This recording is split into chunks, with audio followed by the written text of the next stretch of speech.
Muita coisa. Muito. E Luiz Castro é um bom nome? É, sem dúvida nenhuma.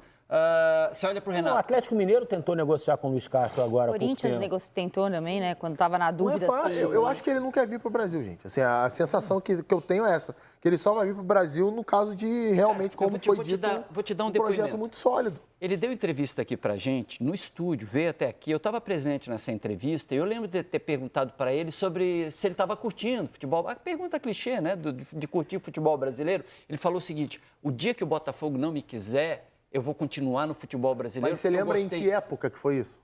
Na chegada dele, na chegada tudo é amor, mas aí, né, pois é. Porque eu lembro bem que mesmo quando o Botafogo estava muito bem no Campeonato Brasileiro, ele se mostrava muito irritado em entrevistas coletivas com coisas do nosso cotidiano.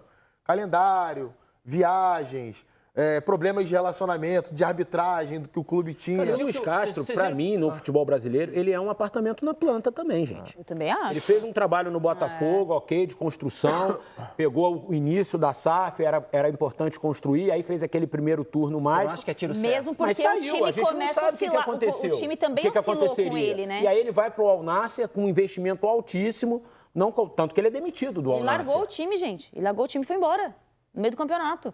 Por que a gente dá tanto valor para esse tipo de comportamento aqui? Do Botafogo, que você está dizendo, é? Ele largou o time e foi embora. Ele, para mim, é um apartamento na planta. Legal, um super apartamento. Olha, pô, vai ficar bonito aqui, mas vai precisar do arquiteto, vai precisar da obra, vai precisar do engenheiro, vai precisar do mestre de obra. Será que vai dar certo? A gente não sabe ainda. Eu acho que assim, o perfil dele não combina em nada com a forma como o Cruzeiro conduz o futebol. Em nada. Opa. Em nada, assim. Daquilo que...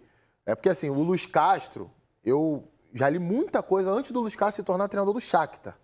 Ele era responsável pela formação... Inclusive, ele foi para lá no início da formação dele no Shakhtar, não era técnico. Exatamente. A passagem dele lá. Ele foi responsável, se eu não estou enganado, do Porto. Durante muitos anos do Porto, posso estar confundindo Porto e Benfica, mas foi um dos dois.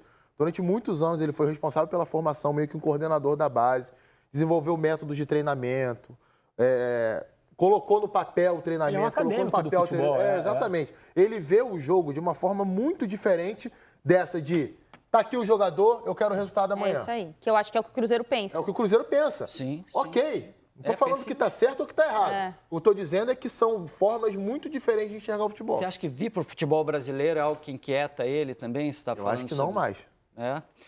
Para esse projeto, não. Você viu a declaração do Guardiola à TNT, quando o Guardiola fala sobre o futebol brasileiro? Do tempo, os companheiros, só vale a pena a gente destacar. Não sei a razão pela qual isso acontece, mas os clubes também precisam pensar que quando vivem uma temporada com 3 ou 4 treinadores diferentes, o problema é quem escolheu esses treinadores. Então deveriam demitir os dirigentes que escolheram esses treinadores. E ele continua, o Pep Guardiola, nessa entrevista à TNT. Quando se escolhe um treinador, deve-se saber que pode ganhar ou perder, mas joga por uma razão. Porque vê que com esse técnico e com as ideias que ele tem, coincide com a sua forma de gestão, com os jogadores que tem nesse momento, que a ideia pode funcionar. Se depois você vê que ele não trabalha, que é preguiçoso, o problema é seu por ter contratado ele. Preciso saber a razão da contratação. Entender a razão de contratação no futebol brasileiro... No mundo real é lindo, né? No mundo brasileiro, infelizmente, não é isso. Aqui é tentativa e erro, gente. A gente há quanto tempo trabalha, na maioria dos clubes, com tentativa e erro? Perfeito.